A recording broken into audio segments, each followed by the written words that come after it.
Assalamualaikum warahmatullahi wabarakatuh. Bismillahirrahmanirrahim. Alhamdulillahirabbil alamin wassalatu wassalamu ala asyrofil mursalin habibi rabbil alamin sayyidina wa maulana Muhammadin wa ala alihi wa sahbihi ajma'in, amma ba'd. Fa inna ashrafal hadis kitabullah ta'ala wa khairal hadi hadi Muhammadin sallallahu alaihi wasallam wa syarrul umur muhdatsatuha wa kullu muhdatsatin bid'ah wa kullu bid'atin dhalalah wa kullu dhalalatin finnar. Bapak, saudara-saudara yang dirahmati Allah, alhamdulillah kita panjatkan puji syukur kepada Allah Subhanahu wa taala yang senantiasa melipat curahkan nikmat karunia-Nya kepada kita, terutama nikmat iman dan Islam, nikmat sehat walafiat, nikmat panjang usia dalam taat, termasuk nikmat dipertemukannya kita pagi ini di majlis mubarak ini dalam rangka tawakuf ini ya. Tawakuf taklim setelah 1 tahun kita belajar ya, ini masuki Ramadan, kita tawakufkan sementara, insya Allah di bulan Syawal nanti kita akan lanjutkan kembali. Ramai juga. Dan alhamdulillah Bapak juga, saya juga sedang melanjutkan menulis pelajaran yang akan datang ya. Mudah-mudahan bulan Syawal sudah bisa dibukukan, jadi bisa dibagikan nanti masing-masing materinya. Jamaah rahimahullah, dulu ada seorang ulama waliullah namanya Syafiq Al-Milhi.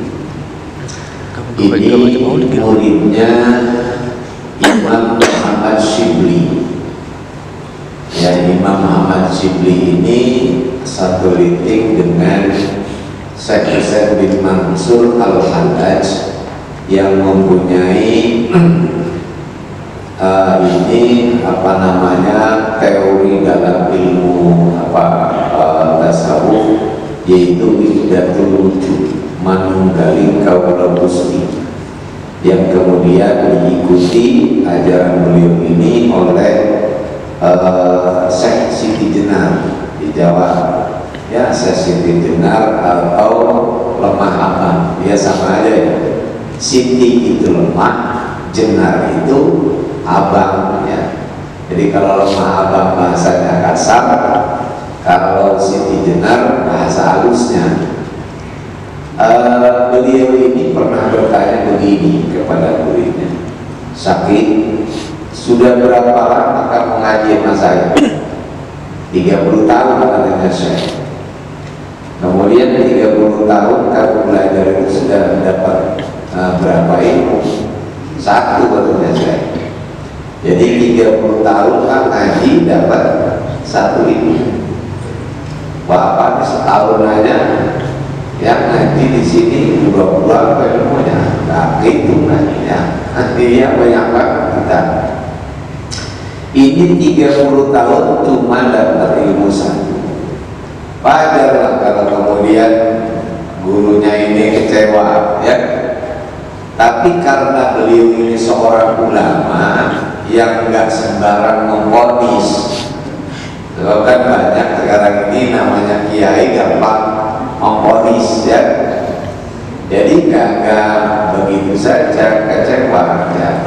Karena beliau mengikuti suri tauladan yang suatu hasanahnya, yaitu Nabi Muhammad Sallallahu Alaihi Wasallam.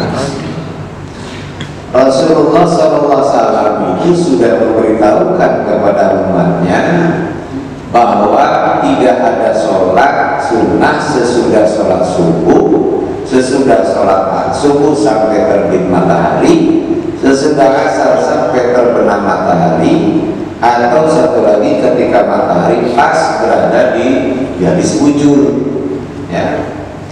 Tiba-tiba selesai sholat subuh ada orang yang mengerjakan sholat sunnah Pak.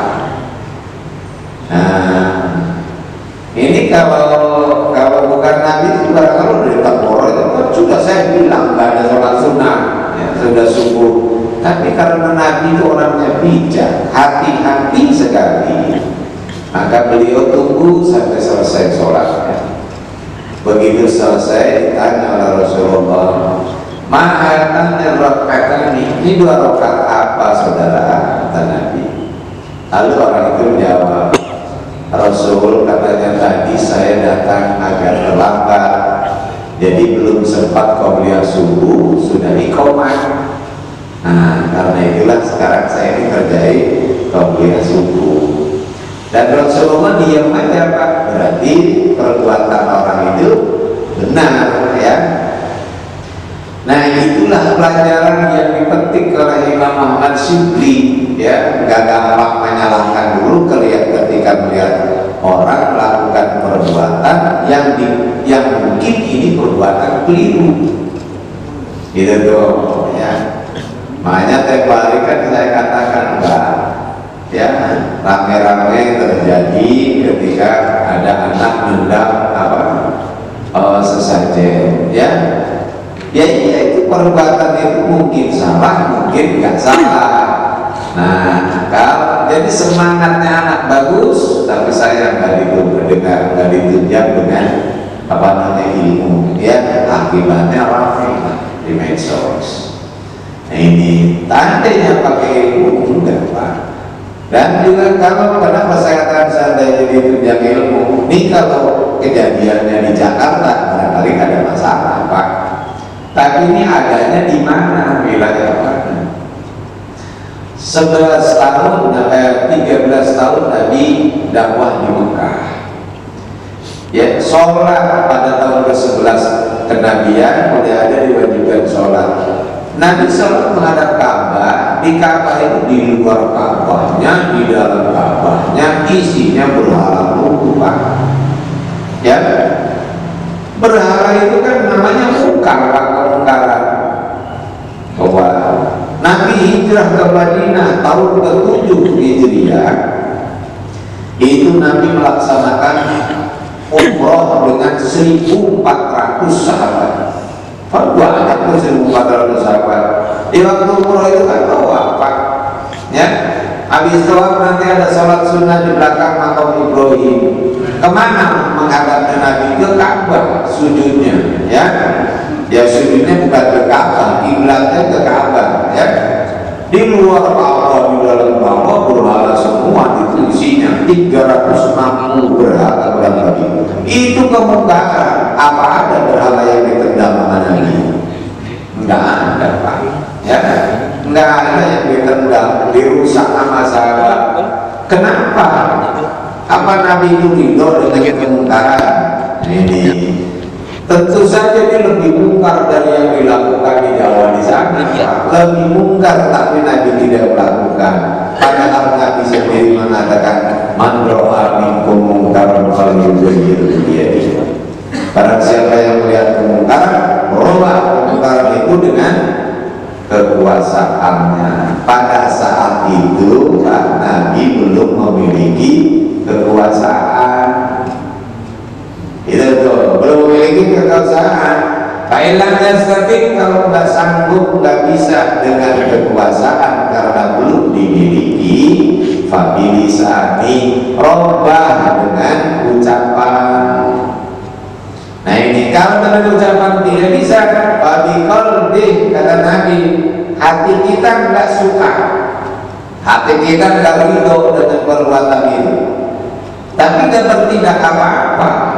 Kenapa? Karena tidak memiliki lisan saat itu, ya. Jadi kapan kita ini merubah kemungkaran itu dengan kekuasaan, dengan kemampuan, dengan perbuatan, dan siapa pelakunya? Kemudian kapan kita ini merubah kemungkaran dengan lisan, dan kapan dengan hati kita bisa menerapkan. Nah ini, jadi nggak ujuk-ujuk, wah gitu aja, Pak, ya. Maka sekali lagi nggak cuma sekedar modal semangat, tapi juga ditunjang dengan wawasan pengetahuan. Makanya saya katakan kalau itu kejadiannya di Jakarta, sekali nggak ada masalah, Pak. Ini adanya di wilayah mana? Dulu Nabi Shallallahu Alaihi Wasallam habis dakwah di alam jin, ya. Nah, lalu orang-orang jin-jin itu mengatakan, Rasul, saya ini punya kenang-kenangan peninggalan, ya. Ini dari saudara-saudara muslim, kata Nabi. Ya udah, nanti akan aku berikan kepada kamu sisa-sisa makanan orang Islam. Jadi kalau orang Islam harus makan, tulang-tulangnya itu jadi rezekinya jin-jin Islam, Pak. Makanya para sahabat Nabi itu kalau udah makan, tulangnya dikumpulin, entah taruh di mana, niat sedekah kepada saudaranya yang bukan makhluknya beda, kepada bangsa jin niatnya sedekah. Sekarang juga Bapak kalau punya harus makan daging, tulangnya dikumpulin niatnya sedekah, bukan perbuatan salah. Itu bagus itu, ya. Tapi niatnya sedekah. Tapi kalau niatnya supaya jangan diganggu, supaya dia ini doya, nah itu lain lagi. Ini di sini hati niat kita apa, ya? Nah, ini pahami yang semacam ini, ya. Baiklah, selesai ini udah mendingan reda, keluar lagi masalah wayang, ya, rame lagi, ya Allah. Wayang belum selesai, ada lagi anjing menggonggong, ya, rame lagi, kata senang menteri, nggak ada kerjaan apa, bikin gaduh aja. Ada kalau yang ngomongnya orang kali, yang tadi itu sekarang lagi, orang senang banget lah bikin gaduh, ya. Iya. Ini belum juga selesai, ada lagi, ya, apa namanya, 300 ayat Al-Quran suruh dibuang, ya, hapus, ya, salah, ya, hebat memang, hebat. Ada orang yang mau bikin orang Islam ramai terus, Kak, karena kita sibuk ribut urusin masalah ini. Akhirnya ada hal-hal yang penting yang mestinya kita perhatikan, akhirnya terlupakan oleh kita. Emang politiknya begitu, Pak, ya. Makanya kita ngaji aja, ya, tenang jadi. Baik, ya Allah. Jadi kembali kepada Syekh Saki Kalbi ini, satu ini. Apa satu ilmu itu? Apa kata Saki Kalbi? Ilmu tentang pertemanan, tentang persahabatan. Ternyata setelah 30 tahun saya ngikut jenengan, katanya Kiai, ya, jadi teman itu ada 3. Satu teman yang menemani kita sampai sakaratul maut, kayak kita sekarang ini kan mau berteman ini karena sama-sama hidup, ya. Coba yang satu mati, nah ada yang menemani. Sahabat kurang bagaimana? Pak Haji Abu, ya, Haji Rohili, Pak Haji Sabdu dengan Pak Bambang misalkan, ya, saya kurang bagaimana Khalidnya dengan apa namanya, Pak Ustaz Musda. Begitu beliau meninggal, ada yang ikut? Enggak ada, ya. Khalid tidak. Artinya apa yang kita pergauli baik di dunia ini pasti kalau tidak kita meninggalkan atau ditinggalkan, termasuk anak istri kita, termasuk buah tangan yang kita kumpulkan bakal ditinggal. Suka dan suka, mau kematian itu kayak bambu, ya.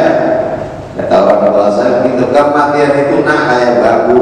Yang punya bambu kalau dibikin rek itu yang ditebang yang kuat, ya, kepala 6 dari ke atas tuh. Kalau sekarang ada kepala 6 di sini, ya. Nah itu bagus tuh buat rek, nah, gitu. Kalau katanya punya bambu mau bikin tali yang mudah kan 20, nah itu buat tali tuh, ya. Nah kalau yang punya bambu mau nyayur, ya rebu yang ditebang. Jadi menyangkut masalah kematian itu nggak ada tua, nggak ada muda, terserah yang punya. Makanya kita disebut innalillahi, kita ini punya Allah. Karena kita punya Allah, ya terserah yang punya. Kalau yang Allah yang punya mau ngambil kita, bapak mau pakai masker, nggak pakai masker juga hati jangan ya, iya terserah dia.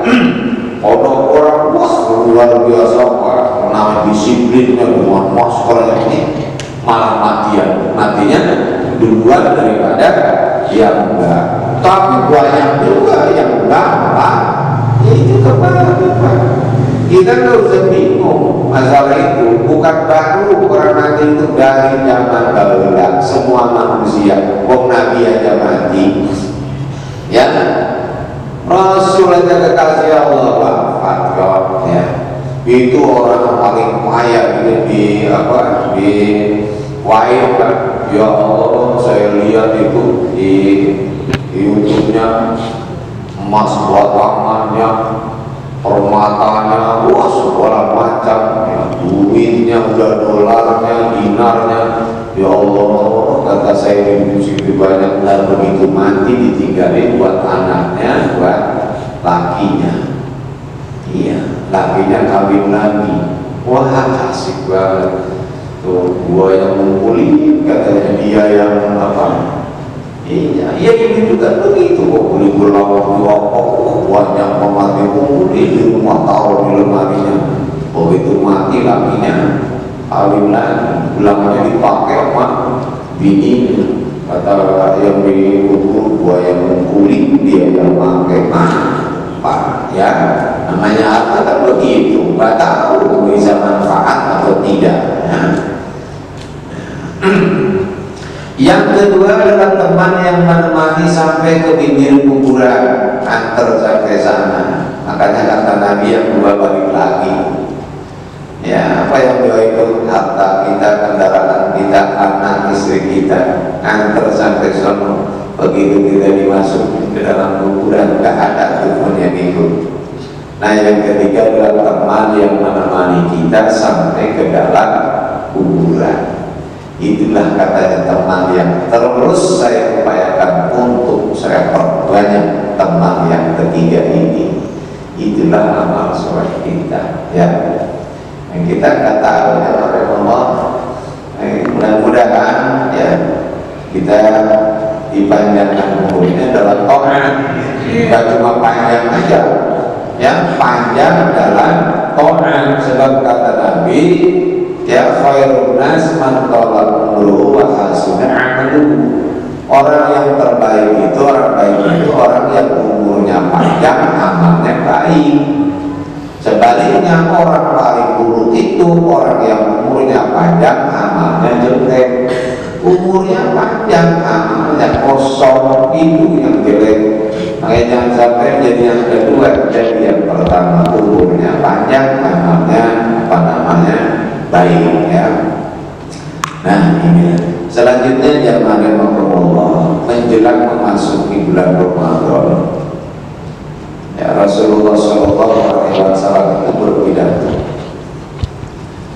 ayuhan nas qad atallakum syahrun adzim, wahai manusia, ini bulan luar biasa telah menaungi kita. Padahal belum masuk bulan Ramadan, tapi kata Nabi adalah. Jadi seolah-olah itu kita sudah dinaungi. Kenapa? Karena walaupun belum masuk Ramadan, hawa Ramadan sudah terasa. Nah sekarang aja ya, kan setengah bulan lagi Pak, perasaan hawa Ramadan itu sudah terasa ya. Bagus kalau kita punya perasaan seperti itu Pak ya, bagus begitu.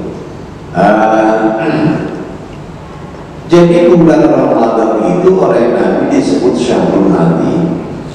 Kenapa disebut Syahrul Hadi? Fihi lailatul qadri khairun min alfi syahr. Karena di malam itu ada satu malam di bulan itu yang nilainya lebih baik dari 1000 bulan, yaitu Lailatul Qadar. Kita sudah maklum semua, ya. Nah, 1000 bulan itu jamaah Allah kurang lebih 83 tahun. Umur kita rata-rata umatnya Nabi itu 60 tahun, 60 sampai 70. Jarang yang lewat dari 70.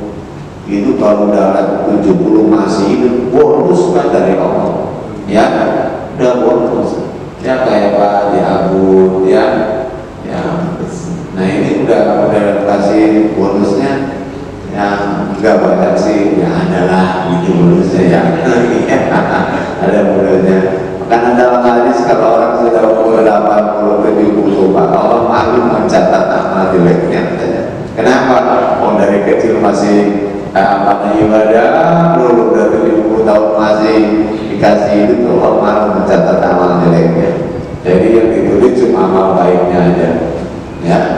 Wah, kalau begitu enak dong, boleh maksiat. Nah, tukang maksiat memang begitu ngomongnya, Pak.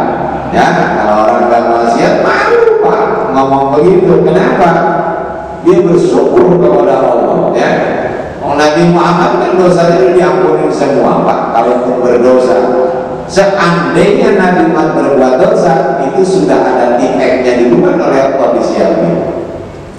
Tapi begitu sholat luar biasa, Pak, sampai kakinya bengkak-bengkak. Nah, kalau kakinya bengkak, sholatnya berapa rakaat?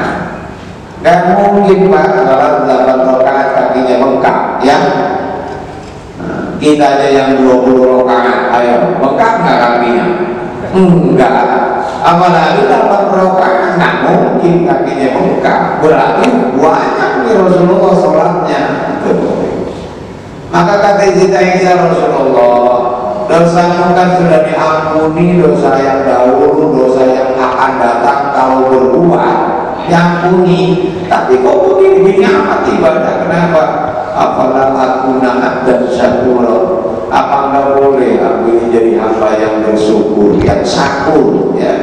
Tuh, yang syakur kata Rasulullah begitu. Artinya anugerah yang Allah berikan ini justru disyukuri, bukan dimanfaatkan dengan yang tidak baik. Subhanallah, ya Rasulullah ini. Nah, jamaah Allah, sering orang bertanya atau berceramah, tidak semua orang itu bisa menemukan Lailatul Qadar. Ya, tidak semua, enggak gampang, enggak sembarang orang. Saya tuh heran kadang-kadang orang yang ceramah begini. Nunggu bagaimana enggak mudah mendapatkan Lailatul Qadar. Pak, sebulan itu terdiri dari 29 atau 30 malam, ya. Sebulan kan segitu. Iya. Kalau nggak 29 hari, ya 30 hari, 29 malam atau 30 malam. Nah, dalam 30 malam itu salah satunya itu Lailatul Qadar. Ya entah tanggal berapa. Katakan sekarang banyak tanggal 27, Lailatul Qadarnya tanggal 27, ya. Apakah mungkin dari tanggal 26 langsung loncat ke tanggal 28? Kan nggak mungkin, Pak. Artinya kita itu setiap tahun pasti, Pak, bertemu dengan Lailatul Qadar. Lalu orang nanya, Pak, bagaimana caranya supaya mendapatkan Lailatul Qadar? Maka heran kata saya pertanyaan ini, Pak. Ya, sama dengan begini. Kalau yang satu menghadap ke barat, ada 2 orang. Yang satu menghadap ke barat, yang satu lagi menghadap ke timur. Yang satu pakai cermin aja, satu kecil. Nah, bagaimana caranya supaya yang menghadap ke timur dapat? Macam-macam. Wah, kata saya, lah tinggal melek aja. Ya, kenapa bingung pakai kaca? Kenapa bingung pakai naruh kacanya sebelah mana? Lah yang satu menghadap ke timur, Pak. Ya, yang satu menghadap ke barat. Pengen supaya supaya masing-masing bisa lihat mukanya di mana. Nah, tinggal melek aja. Apa susahnya? Paham? Nah, iya. Tapi karena dia salah memahami, yang satu ada ke sono, ya. Nah, ini di sini ada presiden yang hubungan, ya. Nah, ini pemahamannya dia keliru. Maka kalau yang satu menghadap ke timur, yang satu lagi ke barat, ingin melihat muka masing-masing, ya tinggal melek itu kelihatan, ya.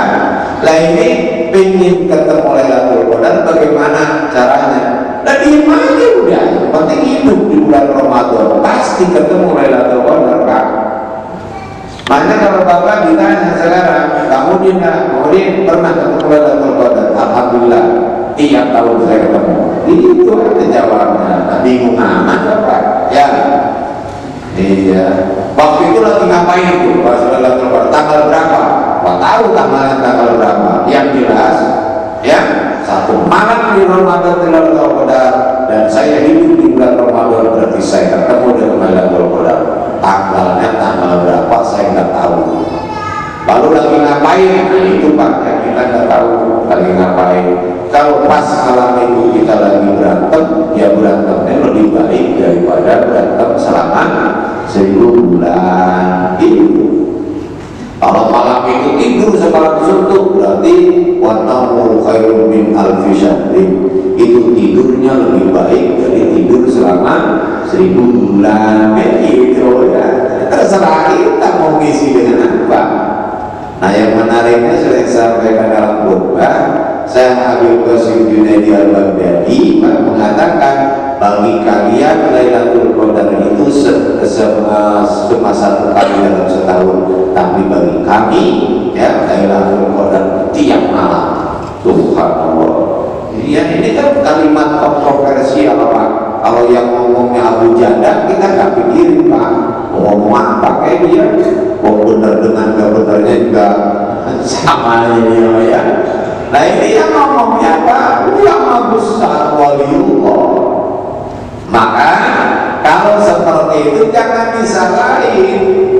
Kenapa? Ya Allah, lah kita ini siapa menyalahkan waliullah? Ya, menyalahkan waliullah. Nah, kalau gurunya menyalahkan murid lah wajar, lah muridnya yang menyalahkan guru, kan orang tercengang dengarnya ya. Karena itu perlu kita berpikirkan apa maksudnya. Syekh Imam Nawawi mengatakan amal sunnah itu lebih utama dari amal fardu.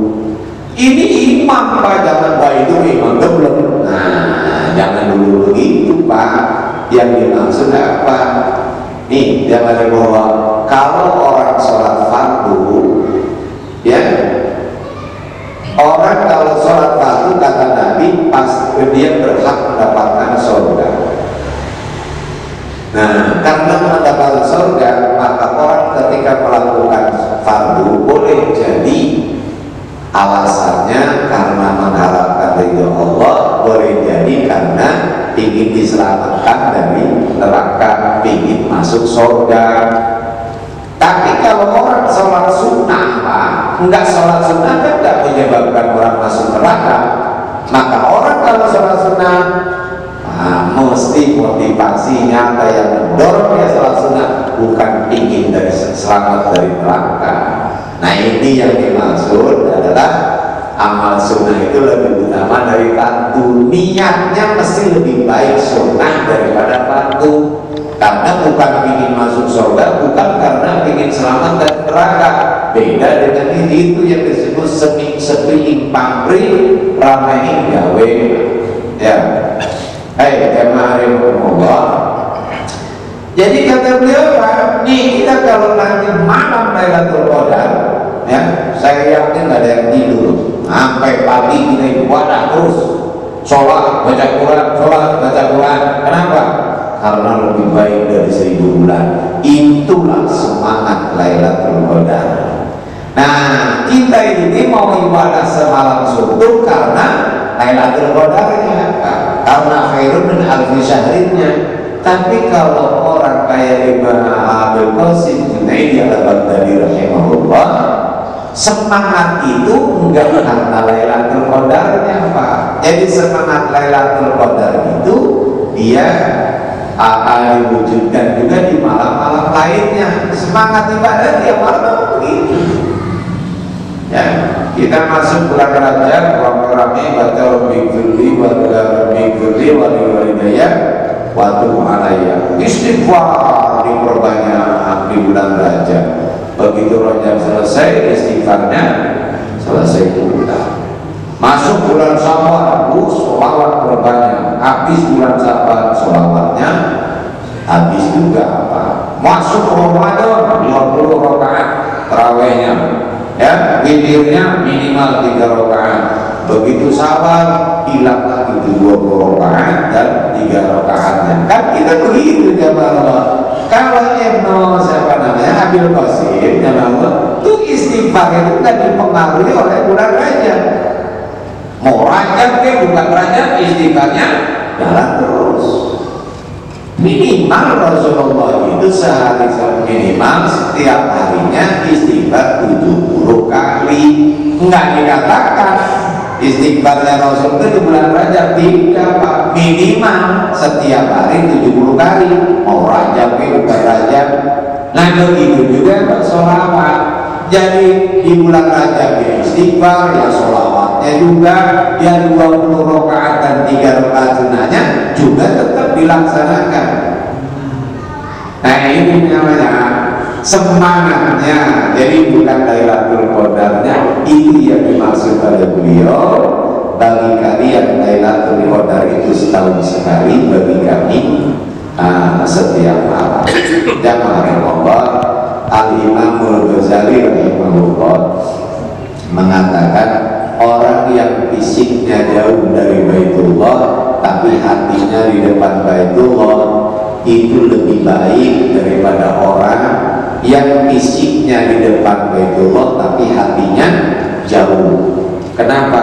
Karena Allah bukan melihat di mana kita, ya, sedang apa fisik kita, tapi yang dilihat oleh Allah adalah hati kita.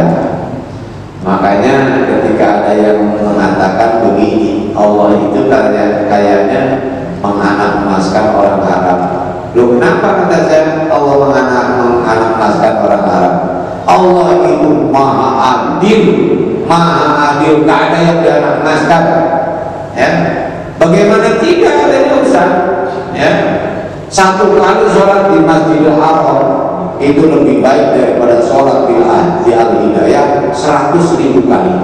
Satu kali di Masjid Nabawi sama dengan di sini 1000 kali.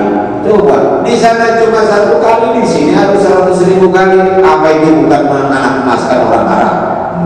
Nah ini dia Allah. Ya, nah kalau kita nggak paham, iya juga ya. Kalau gitu berarti Allah gak adil. Masa Pak setan itu luar biasa, luar biasa setannya. Nah, disinilah jawabannya Rasulullah. Perhatikan, ada 2 orang yang status sosialnya berbeda, tapi di sisi Allah punya pahala yang sama. Yang satu orang berilmu, dikarunia juga oleh Allah harta. Karena harta itu di tangan orang yang berilmu, maksudnya ilmu di sini beriman, Pak, ya. Ada ilmunya, imannya, maka harta itu dijadikan kendaraan yang benar-benar sangat bermanfaat buat ibadah haji, umroh, santuni, fakir, miskin, batu si pulang, batu sini. Nah itu namanya orang berilmu dikarunia harta. Manfaatnya luar biasa, pahalanya kayak apa? Yang keduanya orang berilmu tapi dipikir ini harta. Orang ini berkata begini, seandainya saya kaya seperti dia, saya akan beramal seperti dia. 2 orang ini Pak dapat pahala yang sama dari Allah. Ya, Bapak melihat di tayangan televisi Pak, itu ada kakek-kakek yang memperkosa anak yang masih kecil berapa tahun. Marahnya bukan main, bencinya dihukum cuma 15 tahun, makanya Pak. Kata Bapak, mestinya bukan dihukum, digantung. Berarti, nah itu dapat pahala Pak, sama dengan Bapak memberantas dia zaman Allah. Kenapa? Karena kita nggak berbuat apa-apa. Ada orang yang misalnya kelaparan luar biasa, harus ngambilin nasi dari tong sampah oleh nenek-nenek, lalu dicuci, udah gitu dijemur, nangis bapak melihatnya itu, ya Allah, nenek sini saya kirimin dia tuh nasi setiap hari. Walaupun bapak nggak kirimin itu, bapak sudah dapat pahala ngirimin nasi ke dia setiap hari, Pak. Kenapa? Jeritan hati kita melihat penderitaan orang. Itu yang dilihat oleh Allah, hati kita, Pak. Nggak ngapa-ngapain udah berpahala, hanya karena cerita. Melihat orang berangkat haji jemaah, neteskan air mata, nangis, ya Allah, kapan saya bisa? Berilah kesempatan pada saya, Allah, untuk bisa bersimpuh di rumah suci-Mu, ya, berziarah ke makam Rasul umpamanya. Itu Pak, cerita itu sudah memperoleh apa yang Bapak ucapkan.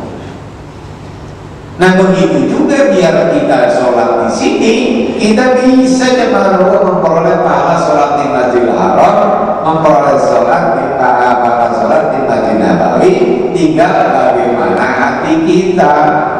Innallaha la yanzuru ila suwarikum walakinallaha yanzuru ila qulubikum. Allah tidak melihat rupa kita, yang dilihat oleh Allah adalah hati kita. Nah inilah Pak, sahrun fihi lailatul qadri khairun min alfi syahr.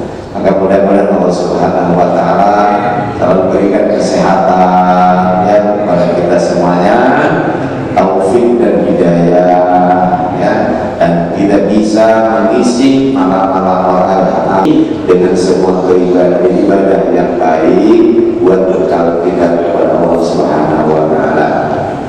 Ala bidzikrillahi tatma'innul qulub. La ilaha illallah Muhammadur Rasulullah.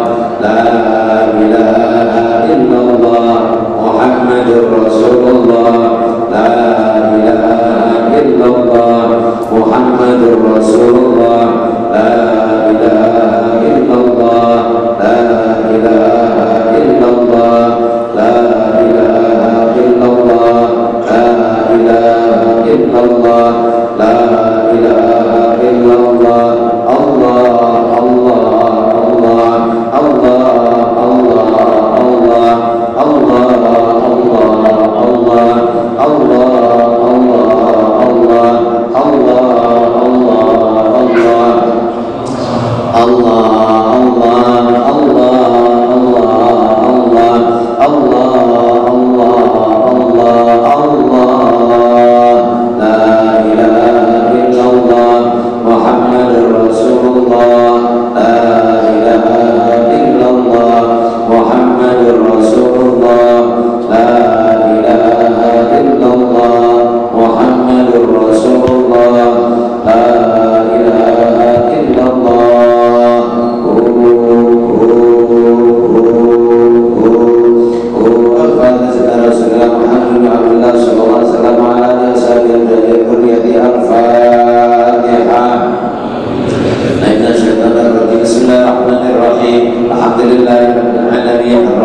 Bismillahirrahmanirrahim. Alhamdulillahirabbil alamin hamdan yuwafi ni'amahu wa yukafi mazidah.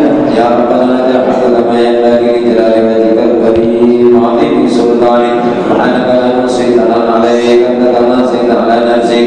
Wa lakal hamdu hatta tarda. Wa lakal hamdu idza radita. Wa lakal hamdu ba'da ridha. Allahumma shalli wa sallim ala sayyidina Muhammadin khatamin nabiyyin wa ala jami'i ikhwani al-anbiya'i wal mursalin. As-siddiqina syadal salihin wa jami'in siratina mu'minina minhum wal muslimin wa la tunjina biyan jami'ihal wal mihan wal ahwal wal afat wa tusallimuna biya jami'il fitani wal asqal wal amrad wal ahad wa tudahiruna biya jami'il ibasiyat wa taqfiruna biya jami'il nubal khati'at wa taqfiruna biya jami'a manatubunul ajat wa tafa'una biya indaka ala darajat wa tuballighuna biya aqsal ghayat min jami'il khairat fil hayat wa ba'dal amal. Ya Rabbi Allah ya mujib wa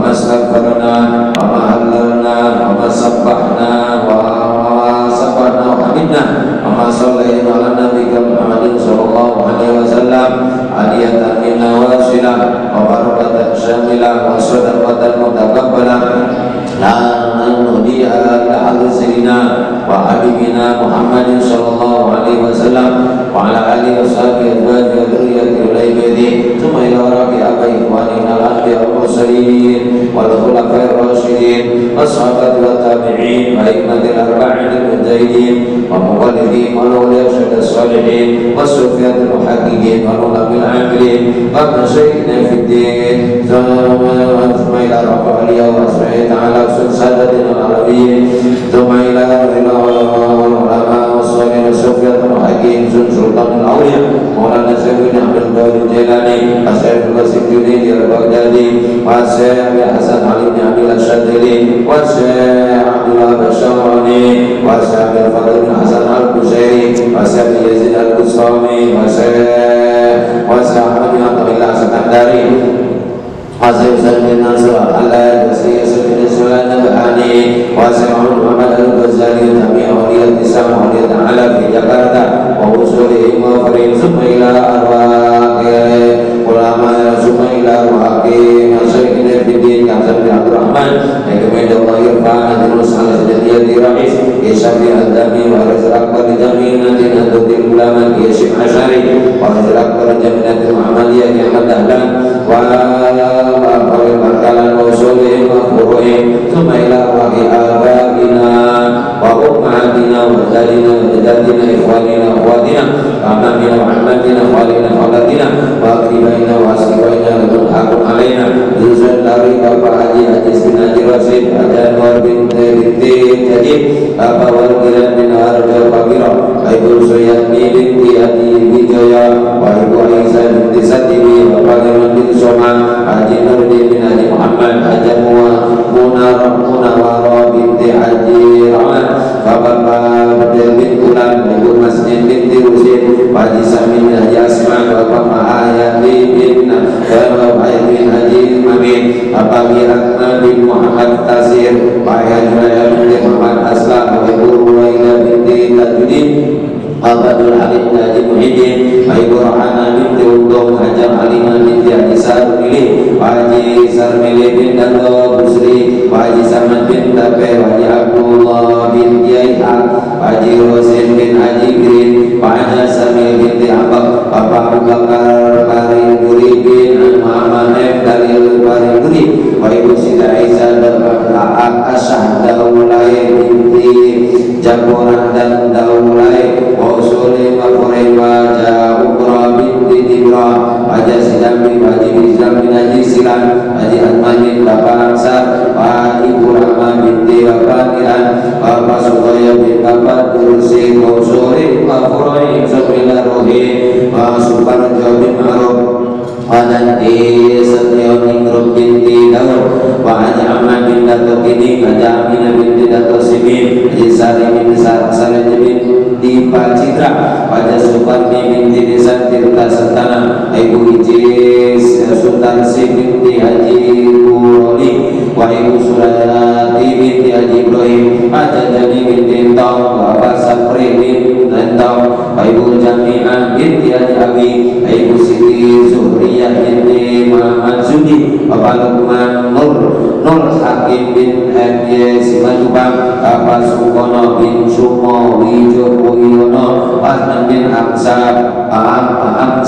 Waromah binti Wiram Haji Asman bin Haji Simin Haji Umrah binti Dibro Basafi bin Rai Bapak Tatang Sukrisna bin Praksi Maulana Bapak Dul Haji bin Promo Dijo Pak Haji binti Pawi Rawadi Bapak Suhtiam binti Sukim binti Baik Bapak Selamat bin Pulan Bapak Syahini binti Jamin Ibu Asri binti Anan Bapak Suara bin Darman Ibu Semi binti Tukimin Bapak Nadini bin Ertawallah Wausulim Kurim Sumelori Bapak Nubilatin Karto Seton Bapak Karyo bin Warso Warso bin Pulan Pasur Yasin bin Slamet, wa Ibu Sulistia binti R.A. Sugeng, wa Ibu Nelly Rusneli binti Naunan, wa Hakwono